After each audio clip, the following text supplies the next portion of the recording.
কিছু মানুষ জীবনে আসে কোনো কারণ নিয়ে নয়, একটা অনুভূতি হয়ে, যাকে বোঝানো যায় না, শুধু গভীরভাবে টের পাওয়া যায়।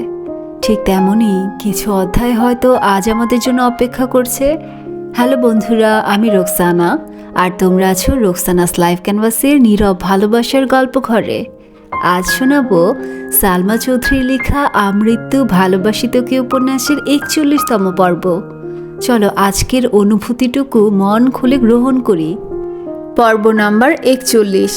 এক লাফে শোয়া থেকে উঠে বসে মেঘ আশেপাশে তাকাচ্ছে। সদ্য ফোটা ভোরের আলোয় মেঘের কুহুকি মুখমণ্ডলে চিন্তার ছাপ স্পষ্ট। চোখ কসলাতে গিয়ে দৃষ্টি পড়ে হাতের দিকে। ক্ষণিকের ব্যবধানে ছোট্ট হৃদয়ে হানা দেয় রাজ্যের অভিমান।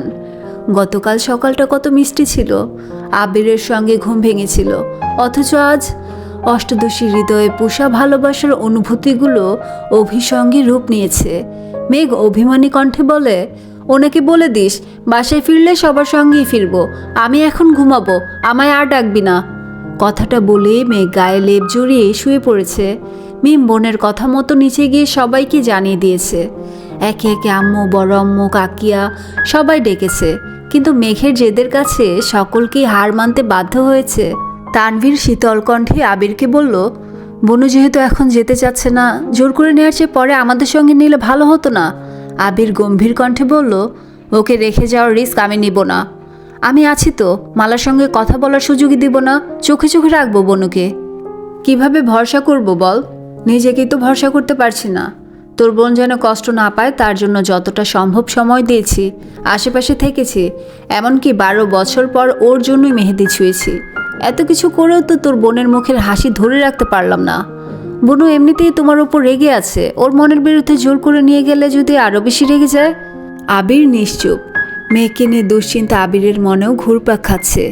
গতকাল মেঘের বলা কথায় আবির অনেক কষ্ট পেয়েছে। প্রচণ্ড ঠান্ডায় গভীর রাতে নদীর পাড়ে ঘন্টার পর ঘন্টা একাকী বসেছিল। হাত পা জমে বরফ হওয়ার জোয়ার হয়েছে, অথচ হৃদয়ের রক্তক্ষরণ থামানোর সামর্থ্য ছিল না।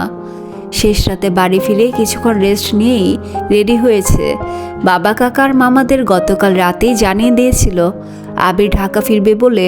সকাল সকাল নিশ্চিন্তে আলী আহমদ খান, মোজাম্মেল খান আর বড় মামা ঘুরতে বেরিয়েছেন। মেয়েকে উঠাতে ব্যর্থ হয় হালিমা খান তানভীর আবিরকে উদ্দেশ্য করে বললেন, এই মেয়ে মনে হয় না এখন আর উঠবে, আজকের ক্লাস না হয় মিসই দিয়ে দেখ। আবির রাশভারী কণ্ঠে বলল, 2 ঘন্টার জন্য ক্লাস মিস দেওয়ার কোনো মানে হয় না। তোমরা আজ থাকলে আমি কিছুই বলতাম না, একটু পর তোমরা যদি যাওই তাহলে এখন আমার সঙ্গে ক্লাসে যেতে সমস্যাটা কোথায়? তোর সঙ্গে যেতে সমস্যা হবে কেন?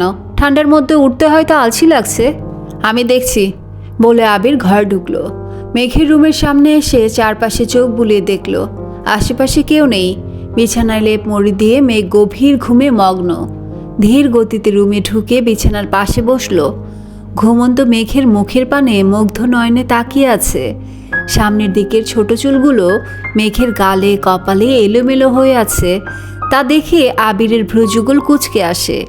চুলগুলোকে বড্ড হিংসে হচ্ছে তার। অতি সামান্য কারণেই আবিরের নাক রোধে ফুঁসে উঠেছে। দীর্ঘশ্বাস ছেড়ে 2 হাতের কোণে ভর দিয়ে এগিয়ে গেল মেঘের কাছাকাছি। ফু দিয়ে অগোছালো চুলগুলো সরানোর চেষ্টা করলো। 2-1টা চুলের খোঁচায় মেঘ ঘুমের মধ্যে বাম হাত দিয়ে বাকি চুলগুলো সরিয়ে কপালের উপর হাত রেখে পুনরায় ঘুমের রাজ্যে ডুব দিল। আবির মেঘের হাতের দিকে তাকাতেই বুকের ভেতরটা কেমন যেন মোচড় দিয়ে উঠল। কিছুক্ষণ স্থির দৃষ্টিতে চেয়ে মেঘের হাত নিজের কাছে টেনে আলতোভাবে ওষ্ঠ ছোঁয়ালো মেহেদি দিয়ে লেপটানো রঙের উপর, যার কারণে আবিরের পেশিকে কাঁদতে হয়েছিল। আবির মেঘের হাতে হাত রেখে মোলায়েম কণ্ঠে ডাকলো, ম্যাম। মেঘের সাড়া নেই দেখে দ্বিতীয়বারের মতো হাতে অনুগ্র চুমু খেয়ে হাত ছেড়ে পুনরায় কিছুটা উচ্চস্বরে ডাকলো, ম্যাম। ঘুমন্ত কণ্ঠের আওয়াজ ভেসে আসলো, মেঘের নেশাক্ত আওয়াজে আবিরের হৃদয়ের রক্তক্ষরণ নিমিষে থেমে গেছে। ঠোঁটের কোণে এক চিলতে হাসির ঝলক দেখা গেল। প্রেয়সীর ডাকের প্রত্যুত্তরে সর্বদাই বলা আবির আজ প্রেয়সীর মুখে এই শব্দ শুনে নেশাগ্রস্ত হয়ে পড়েছে। আনমনে বিড়বিড় করে বলল, উফ, আপনার ঘুম ভাঙানোর সম্পূর্ণ দায়িত্বটা যে কবে নিতে পারবো? আবির গলা খাকারি দিয়ে একটু গম্ভীর কণ্ঠে ডাকলো, এর বেশি লেট হলে অফিস ক্লাস কোনোটাই ধরতে পারবো না কিন্তু। আবিরের কথা মেঘের কান পর্যন্ত পৌঁছাতেই সহসা চোখ মেলল। চোখ পড়ল আবিরের গভীর নেত্রে। শ্যামবর্ণের পুরুষের কোমল প্রাণ দৃষ্টি অকারণেই সেই পুরুষের প্রেমে পড়তে বাধ্য করে। হৃৎপিণ্ডের 4 প্রকোষ্ঠ জুড়ে অনুভূতিদের বিচরণ শুরু হয়েছে। আবিরের ছুরির ন্যায় চাহনি দেখে মেঘ পল্লব ঝাপটালো। দৃষ্টি সরিয়ে তাকালো অন্যদিকে। মনের পাড়ায় জমে থাকা অভিমানেরা ক্রোধে রূপান্তরিত হতে বেশি সময় লাগলো না। রাগান্বিত কণ্ঠে আমি এখন যাব না বলতেই আবির বাজখাই কণ্ঠে বলল, তুই যাবি কিনা সে সিদ্ধান্ত শুনতে আসিনি। 20 মিনিট সময় দিলাম তোকে, 20 মিনিটের মধ্যে রেডি হবি। মেঘের প্রবল জেদ আবিরের হুঙ্কারের সামনে নিস্তেজ হয়ে পড়েছে। মেঘ মিনমিনে স্বরে বলার চেষ্টা করলো, আমি বললাম 19 মিনিট বাকি। মেঘ সরু নেত্রে আবিরের দিকে চেয়ে বিড়বিড় করে বলল, ফালতু ব্যাটা। আবির মেঘের চোখে চোখ রেখে বলল, 18। মেঘ বিড়বিড় করতে করতে তাড়াহুড়ো করে বিছানা থেকে নেমে ওয়াশরুমে ঢুকতে গিয়ে ছুটে এসে ব্যাগ থেকে ড্রেস বের করে পুনরায় ওয়াশরুমে ঢুকলো। আবির মুচকি হেসে পকেট থেকে ফোন বের করলো। মেঘ ফ্রেশ হয়ে বেরিয়ে দেখে আবির বিছানায় হেলান দিয়ে ফোন চাপছে। মেঘ বের হতেই আর চোখে একবার দেখে নিল। ঠান্ডা পানি দিয়ে হাত মুখ ধোয়ায় মেঘের হাত পা থেকে শুরু করে সারা শরীর অনবরত কাঁপছে। কাঁপাকাঁপি দেখে আবির উদ্বিগ্ন কণ্ঠে প্রশ্ন করলো, খুব বেশি ঠান্ডা লাগছে? বাইকে যেতে পারবি নাকি গাড়ি নিয়ে যেতে হবে? আবির ভাইয়ের যত্ন দেখে প্রতিটা ক্ষণে নতুন করে আবিরের প্রেমে পড়লেও আজ সব কিছু বিরক্ত লাগছে। বারবার শুধু মালা আপু আর নাম মোছার কথা মনে পড়ছে। আর মনে মনে বলছে, আবির ভাই শুধু আমাকেই শাস্তি দিলেন, অথচ মালা আপুকে কিচ্ছু বললেন না। এখন আমার যত্ন নিতে হবে না। আবির আবারও শুধালো, কি হলো, গাড়ি বের করব? প্রয়োজন নেই। মেঘের অভিমানী স্বর বুঝতে পেরে আবির আর কথা বাড়ায়নি। রেডি হতে বলে নিচে চলে আসছে। আবির মামি, নানু, কাজিনদের সঙ্গে কথা বলছে। মেঘ নিচে আসতেই মামিরা তাড়াতাড়ি করে পিঠা খেতে দিয়েছেন। এত সকালে রান্না হয়নি। না খেয়ে বের হলে বড় মামা রাগারাগি করবেন। আবির, সাকিব, তানভীর ওরা ভোরবেলা পিঠা খেয়েছিল। মেঘ অল্প খেয়ে সবার থেকে বিদায় নিয়ে অনিচ্ছা সত্ত্বেও মালা রুমে ঢুকলো। মালা শুয়ে শুয়ে ফোন চাপছিল। মেঘ স্বাভাবিক কণ্ঠে বলল, আপু আসছি, ভালো থাকবেন। মালা মেঘের দিকে কেমন করে চেয়ে আছে। মিনিট খানেক নীরব থেকে কঠিন স্বরে বলল, তুমিও ভালো থেকো, খুব বেশি ভালো থেকো। মেঘ হতবম্ব হয়ে মালার মুখের পানে তাকিয়ে আছে। মালা ভিতরের সবটুকু আক্রোশ নিয়ে কথাটা বলেছে। মাইশা আপু যতটা ঠান্ডা, মালা ঠিক ততটাই উগ্র। সেটা তার আচরণে প্রকাশ পায়। ভারী জ্যাকেট, হেলমেট, হ্যান্ড গ্লাভ, বুট পরে হাতের ব্যাগটা মাঝখানে রেখে বসেছে। সকলকে বিদায় দিয়ে রওনা হলো ঢাকার উদ্দেশ্যে। সাকিব আর তানভীর গত রাত থেকে আবিরকে বুঝাচ্ছে, মেঘের আচরণে যতই খারাপ লাগুক আবির সহজে সেটা মেঘের সামনে প্রকাশ করবে না। কিন্তু সেই খারাপ লাগার মাত্রা বেড়ে গেলে সবটা ঝড় আবিরের উপর দিয়ে যাবে। রাগের বশে নিজের ক্ষতি করে ফেলবে, এই ভয়ে আছে দুজন। বাইক চলছে নিজস্ব গতিতে। কিছু দূর গিয়ে আবির বাইক থামায়। নিজের ব্যাগ থেকে চাদর বের করে মেঘের গায়ে জড়িয়ে দিয়েছে। কিছু দূরে গিয়ে চায়ের স্টল থেকে চা খেয়েছে। ঢাকা পর্যন্ত পৌঁছাতে পৌঁছাতে কম করে হলেও 10 বার বাইক থামিয়েছে। সচরাচর বাইক চালানোর সময় আবির এত ব্রেক নেয় না, গন্তব্যে পৌঁছে তবেই থামে। কিন্তু আজ তার ব্যতিক্রম হচ্ছে। প্রেয়সীর অভিমান ভাঙানোর ব্যর্থ চেষ্টা করছে বারবার।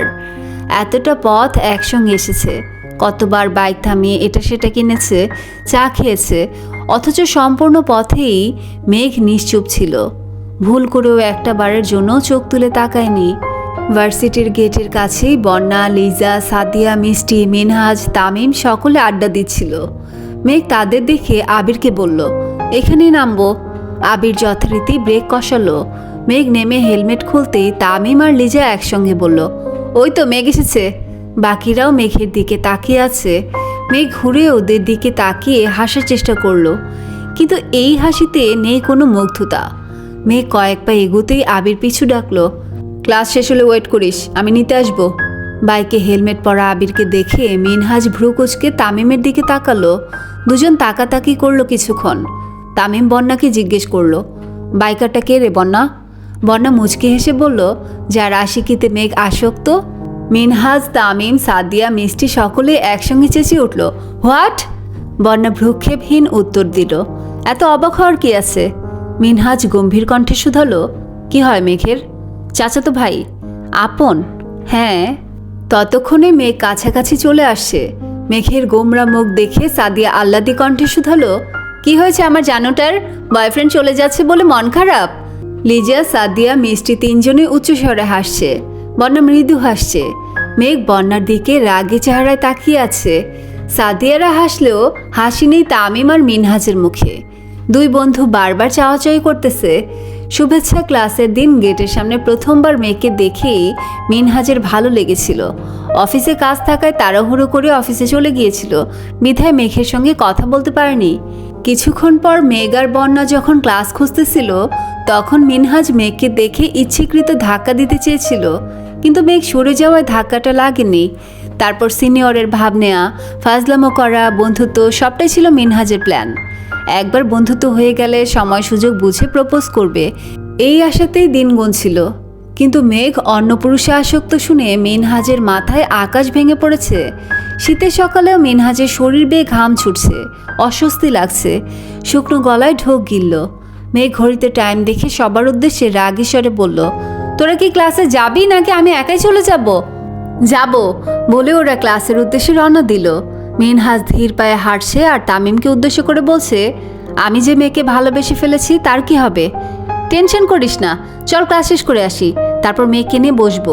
মেঘের সাথে ওই ছেলের প্রেমের সম্পর্ক আছে নাকি শুধুই ভালো লাগা, সবটাই জেনে নিব। বন্যার সামনে থেকে ব্যস্ত গলায় বলল, কিরে তোরা ক্লাস করবি না? তামিম উচ্চস্বরে বলল, এখনই আসি। মিনহাজ হাঁটতে হাঁটতে হঠাৎ থমকে দাঁড়িয়ে তামিমের দিকে তাকালো। তামিম নিরুদ্দিক দৃষ্টিতে চেয়ে প্রশ্ন করলো, কি হয়েছে? তোর যদি বন্যাকে ভালো লেগে থাকে তাহলে প্রপোজ করে ফেল। মেঘের মতো বন্যার জীবনে কেউ থাকলে পরে কান্না করিস না। ক্লাস শেষ করে বের হতে না হতেই মিনহাজ বলল, চল তোদেরকে আজকে ফুচকা খাওয়াবো। মিষ্টি প্রশ্ন করলো, হঠাৎ কাহিনী কি? প্রেমে টেমে পড়েছিস নাকি?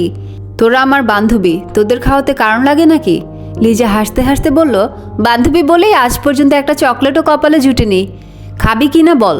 অবশ্যই খাবো, চল। মিনহাজ মেঘের দিকে তাকিয়ে বলল, চল। মেঘ আস্তে করে বলল, তোরা যা, আমার ফুচকা খেতে ইচ্ছে করছে না। ফুচকা না খেলে অন্য কিছু খাবি, তবুও চল প্লিজ। আমি যাব না বললাম তো। লিজা, সাদিয়া, মিষ্টি আর তামিমের জোড়াজুড়িতে মেঘ আর বন্যা দুজনে রাজি হয়েছে। মিনহাজদের পরিচিত এক ফুচকার দোকানে সবার পছন্দ মতো খাবার অর্ডার দিয়ে চা খেতে খেতে গল্প করছে। তামিম মেঘকে প্রশ্ন করলো, ওই ছেলেটা কি সত্যি তোর বয়ফ্রেন্ড? মেঘ গম্ভীর গলায় জবাব দিল, না, দুর্ভাগ্যবশত উনি আমার চাচাতো ভাই।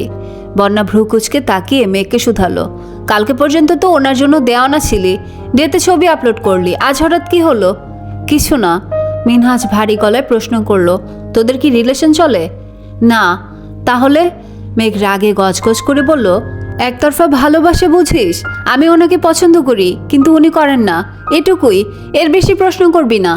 তামিম আর মিনহাজ চাওয়াচাওয়ি করে বলল, আচ্ছা তোরা বস, আমরা খাবার নিয়ে আসি।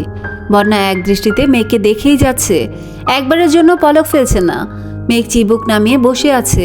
ছটফটে স্বভাবের মেয়েটা আজ এত শান্ত হয়ে বসে আছে, বন্যার একদম ভালো লাগছে না। মেঘকে আপাদমস্তক দেখলো, হাতের মেহেদি ক্লাসেও দেখেছিল, কিন্তু কিছু বলেনি। মেঘ কথা বলছে না দেখে মেঘের হাতের মেহেদি ডিজাইন দেখতে দেখতে বলল, এত সুন্দর করে মেহেদি কে দিয়ে দিল? আবির ভাই। বন্যা চোখ বড় করে তাকিয়ে বলল, কি? এটা কিভাবে সম্ভব? সত্যি? হ্যাঁ সত্যি, আবির ভাইয়া মেহেদি দিয়ে দিয়েছেন, তারপরও তোর মন খারাপ? মেঘ পুনরায় চিবুক নামালো। বন্যা হাত উল্টাতেই হাতের তালুর ল্যাপটানো রং চোখে পড়ল। স্বাভাবিক কণ্ঠে বলল, মাঝখানেটা এইভাবে নষ্ট করেছিস কেন? আমি করিনি। কে করেছে? আবির ভাই। ও মা, কেন? ওনার নাম লিখেছিলাম তাই। মেঘের কথা শুনে বন্যা স্তব্ধ হয়ে আছে, কি বলবে কিছুই বুঝতে পারছে না, নির্বিকার হয়ে বসে আছে। মেঘের অবস্থা দেখে বোঝাই যাচ্ছে কিছু বললেই কেঁদে ভাসাবে। বন্যা আশেপাশে মাথা ঘোরালো। লিজারা একটু দূরে বসে তিনজন গল্প করছে, তামিম আর মিনহাজও দূরে। বন্যা অত্যন্ত যত্ন সহকারে মেঘের হাতে হাত বুলাতে বুলাতে নমনীয় কণ্ঠে শুধালো, নাম লিখেছিলি কেন? মেঘ অভিমানী কণ্ঠে বলা শুরু করলো, আবির ভাইয়ের মামাতো বোন মালা, উনি অনেকদিন যাবৎ আবির ভাইকে পছন্দ করেন। আবির ভাই দেশে ফেরার পর একদিন আমাদের বাসাতেও আসছিলেন, তখন থেকে ওনার ভাব ভালো লাগেনি। ওনাদের বাড়িতে যাওয়ার পর থেকেই আবির ভাইয়ের পেছনে ঘুরঘুর করছিল। আমার সাথেও খারাপ ব্যবহার করেছে। শেষ পর্যন্ত ওনার হাতে এই লিখে আমায় দেখাচ্ছিল। সেই আগে আমিও আমার হাতে আবির লিখেছিলাম, সেটা আবির ভাই দেখে এমনটা করেছেন। অথচ মালা আপুকে কিছুই বললেন না। বিরহের অনলে পড়ছে মেয়েটা। বেস্ট ফ্রেন্ডকে সান্ত্বনা দেওয়ার ভাষা পর্যন্ত খুঁজে পাচ্ছে না। স্থির দৃষ্টিতে চেয়ে বিড়বিড় করে বলল, উনি কি কোনোভাবে ওই মেয়েকে পছন্দ করেন? জানি না। তামিমরা খাবার নিয়ে চলে আসছে। মেঘের চোখ টলমল করছে। তামিম খাবার দিতে দিতে বলল, কি রে, কি হয়েছে তোর, কাঁদছিস কেন? সাদিয়া মিষ্টি সকলেই এবার মেঘকে লক্ষ্য করছে। মেঘের মতো প্রাণোচ্ছল মেয়ের চোখে পানি। এটা কেউই মানতে পারছে না। একের পর এক প্রশ্ন করছে। বন্যা সবার উদ্দেশ্যে গুরুতর কণ্ঠে বলল, কিছু হয়নি, এমনিতেই খাতোরা। মিনহাজ, তামিম, মেঘ আর বন্যার মুখোমুখি বসেছে। মিনহাজ খাচ্ছে। খানিকক্ষণ পরপর মেঘকে দেখছে। মেঘ চিবুক নামিয়ে বসে চটপটি খাচ্ছে। খাওয়া শেষে বাটি রাখতে গিয়ে চোখ পড়ে রাস্তার পাশে বাইকের দিকে। রক্তাভ আখিতে চোখ পড়ায় আকস্মিক কেঁপে উঠল। ব্যাগ থেকে ফোন বের করতে করতে এগিয়ে গেল বাইকের দিকে। ফোনের স্ক্রিনে 3টা মিসড কল ভেসে আছে। 3টা কলই আবির করেছিল। ক্লাসে ঢুকলে মেঘ সবসময় ফোন সাইলেন্ট করে রাখে। ক্লাস শেষে ভাইব্রেশন মোড অন করে দেয়। আজ ক্লাস শেষে খেতে চলে আসায় ফোন হাতেই নেয়নি। আবিরের কাছাকাছি এসে কাপা গলায় বলল, ফোন সাইলেন্টে ছিল। আবির অন্যদিকে মুখ করে বিরক্ত হয়ে বলল, 10 মিনিট ওয়েট করার ধৈর্য হয়নি? আড্ডা দেওয়ার এত ইচ্ছে ছিল, আমায় জানালেই হতো। অফিসের কাজ ফেলে কাউকে বিরক্ত করতে আসতাম না। মেঘ ড্যাব ড্যাব করে আবিরের দিকে তাকিয়ে আছে। মুখ দেখা যাচ্ছে না, তবুও ঘাড় কাত করে মেঘ আবিরের মুখ দেখার চেষ্টা করছে। সকালবেলা হেলমেট না খোলায় কেউ আবিরকে দেখতে পারেনি। এখন হেলমেট খোলায় মিনহাজ, তামিম সহ মেয়েগুলো দাঁড়িয়ে আবিরকে দেখার চেষ্টা করছে। আবির একটা রিক্সা ডেকে ভাড়া দিয়ে বন্যাকে উদ্দেশ্য করে বলল, এই মেয়ে, বাসায় যাও। বন্যা না করতে যাবে তখনই চোখাচোখি হয় আবিরের সঙ্গে। কপালে ভাঁজ, সাথে আবিরের রাগান্বিত চাহনি দেখে না করার সাহস হয়নি। ভদ্র মেয়ের মতো রিক্সায় উঠে পড়ে। বন্যা যাওয়ার পর আবির মিনহাজ আর তামিমকে এক পলক দেখে বাইক স্টার্ট দেয়। বাড়ির মানুষজন অনেকক্ষণ আগে চলে এসেছে। আবির তানভীরের সঙ্গে কথা বলে এক মুহূর্তও দাঁড়ালো না। বাসা থেকে বেরিয়ে রওনা দিল অফিসের উদ্দেশ্যে। 5 মিনিটের মধ্যে তানভীরও বেরিয়ে পড়েছে। সপ্তাহখানেক পর নির্বাচন, যার জন্য তানভীর দীর্ঘদিন যাবত অপেক্ষা করেছে। মেঘ ফ্রেশ হয়ে যেই না ঘুমিয়েছে, মিমের ডাকে উঠেছে প্রায় সন্ধ্যাবেলায়। ফ্রেশ হয়ে দুবন ছাদের গাছগুলোকে দেখতে গেছে। কিছু গাছের আগাছা পরিষ্কার করে গাছগুলোতে পানি দিয়ে আজানের সঙ্গে সঙ্গে রুমে চলে এসেছে। বছর শেষ হতে চলল। 1 বছরের সকল হিসাব মেলাতে রীতিমতো হিমঝিম খাচ্ছে আবির। তার মধ্যে তানভীরের নির্বাচনের প্রেশার। সে রিস্ক নিয়ে তানভীরকে রাজনীতিতে পাঠিয়েছে। তানভীর ব্যর্থ হলে সেই ব্যর্থতার সম্পূর্ণ দায় পড়বে আবিরের উপর। তার থেকেও বড় বিষয় হলো, তানভীরকে ঠিক রাখতে কষ্ট হয়ে যাবে। এদিকে মেঘের আচরণ ভালো লাগছে না। মেয়েটা ইদানিং অনেক বেশি ঠান্ডা হয়ে গেছে। হঠাৎ করেই যেন ম্যাচুরিটি ভর করেছে মেঘের উপর। কথায় কোনো চঞ্চলতা নেই। খাবার সময় ছাড়া নিচে সচরাচর নামতেই দেখা যায় না। ভার্সিটি, ঘুম আর গাছের যত্ন নিয়েই দিন কাটিয়ে দেয়। সন্ধ্যার পর থেকে পড়াশোনা করে বাকিটা সময় অনলাইনে হ্যান্ড প্রিন্টিংয়ের কাজ শেখে। খুব বেশি মন খারাপ থাকলে মাকে জড়িয়ে ধরে শুয়ে থাকে। আবিরের সঙ্গে সকালে খাবার টেবিল ব্যতীত দেখাই হয় না।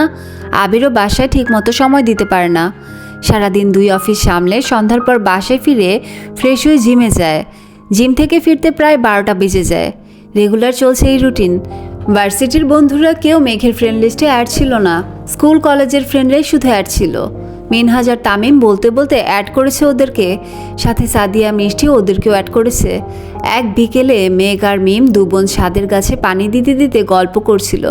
হঠাৎই মিম বলল, আপু, একটা কথা তোমায় বলা হয়নি। মেঘ সন্দিহান হয়ে প্রশ্ন করল, কি কথা? মালা আপুর হাতে না মেহেদি দিয়ে নাম লেখা দেখেছিলাম। আকস্মিক মেঘের মন খারাপ হয়ে গেছে। কিছুদিন যাবৎ সব কিছু এড়িয়ে চলছে, যেন স্বাভাবিক হতে পারে। হাতের মেহেদি উঠতে শুরু করেছিল। মিম পুনরায় মনে করিয়ে দিল। মিম পুনরায় বলল, কি নাম ছিল জানো আপু? মেঘ এই অক্ষর দেখেছিল, কোনো নাম ছিল না। কিন্তু মিম নাম কোথায় পেল? তবে কি পরে আবির ভাইয়ের নাম লিখেছিল? মেঘ আনমনে এসব ভেবে প্রশ্ন করল, কি নাম? আশিক। মেঘ চমকে উঠে প্রশ্ন করল, আশিক? তুই ঠিক দেখেছিস? হ্যাঁ, আমি ঠিক দেখেছি। বিয়ের দিন রাতে দেখেছি। তোমাকে বলতে গিয়ে দেখি তুমি ঘুমিয়ে পড়েছ। তারপর দিশাকে জিজ্ঞেস করেছি, আশিক কে? তখন দিশা বলেছে মালা আপুর এক্স বয়ফ্রেন্ডের নাম আশিক। Ex boyfriend? দিশা তো তাই বলল। মেয়ে গভীর চিন্তায় পড়ে গেছে। মালাপুর বান্ধবীদের সঙ্গে বলা কথা আর ওনার আচরণে স্পষ্ট বোঝা গেছে উনি আবির ভাইকে পছন্দ করেন। সকালবেলা হাতে শুধু এই অক্ষরটাই ছিল, খুব উৎসাহ নিয়েই দেখাচ্ছিলেন। রাতে সেই অক্ষর ৮০ কিভাবে হলো? কেউ কি হাতে কখনো এক্সের নাম লিখে? তবে কি অন্য কেউ ওনার হাতে নাম লিখিয়ে দিয়েছে? কে সে? আবির ভাই নয় তো? মেঘের হৃদয়ের শক্ত খোলস ভেদ করে অকৃত্রিম হাসি ফুটে উঠেছে। তাড়াতাড়ি গাছে পানি দিয়ে রুমে চলে গেছে। বেলকনিতে দাঁড়িয়ে আবিরের জন্য অপেক্ষা করছে। আবির সিঁড়ি দিয়ে উঠতেই মেঘ রুমের দরজা খুলে বেরিয়ে আসলো। ঠোঁটে লেগে আছে মায়াবী হাসি। আবির ভ্রু কুঁচকাল। মেঘ হাস্যোজ্জ্বল মুখে বলল, আবির ভাই। আবির কোনো প্রকার ভাবাবেগ প্রকাশ না করে কিছুটা তপ্তস্বরে বলল, কিছু বলবেন? মেঘের হাসি মুখ মুহূর্তে অন্ধকারে ছেয়ে গেছে। আবিরের এমন উত্তর আশা করেনি সে। মুখ গোমরা করে বলল, আমি যা বলতে চাই তা শোনার ধৈর্য আপনার হবে না। বিরক্ত করার জন্য দুঃখিত। দুপা পিছিয়ে রুমে ঢুকেই মেঘ দরজা আটকে দিয়েছে। আবির অভিভূতের ন্যায় বন্ধ দরজার পানে চেয়ে আছে। এই ছিল আজকের আমৃত্যু ভালোবাসি তোকে উপন্যাসের ৪১তম পর্ব। সব ভালোবাসা সুখের হয় না। কিছু ভালোবাসা মানুষকে আরও গভীর করে তোলে, আর সেটাই তার সবচেয়ে বড় সত্য। যদি আজকের পর্ব হৃদয়ের কোথাও হালকা নাড়াচাড়া দেয়, তাহলে লাইক, কমেন্ট, শেয়ার আর সাবস্ক্রাইব করে পাশে থেকো। আজ এখানে বিদায়। ফিরবো আবারও নতুন অধ্যায় নিয়ে। ততক্ষণ পর্যন্ত ভালো থেকো, সুস্থ থেকো, গল্পে থেকো। আল্লাহ হাফেজ।